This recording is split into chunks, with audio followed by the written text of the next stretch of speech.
I am Nita Sharma from PM Expert. In this video, we will use a histogram, a powerful quality management tool, to visualize defects by category.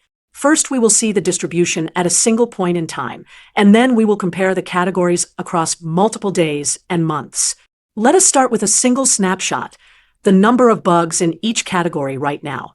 The bars show how many defects we have in each category. We can immediately see which area dominates and where to focus. User interface has 18. Back end has 25. Performance has 9. Security has 7. Documentation has 5. A histogram is also useful for tracking improvement over time. Let us animate the same categories across several days to see trends. Here is Monday, Tuesday, Wednesday, Thursday, Friday.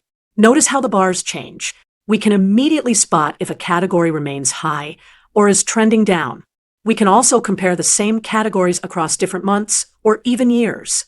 Here are 3 mini histograms side by side for January, February, and March. This small multiples view makes it easy to see reductions in the biggest categories from month to month.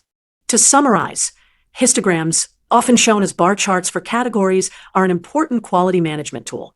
They let you see the biggest sources of defects at a point in time and track those categories across days, months, or years. Use them to prioritize, assign resources, and verify that your improvements are working over time.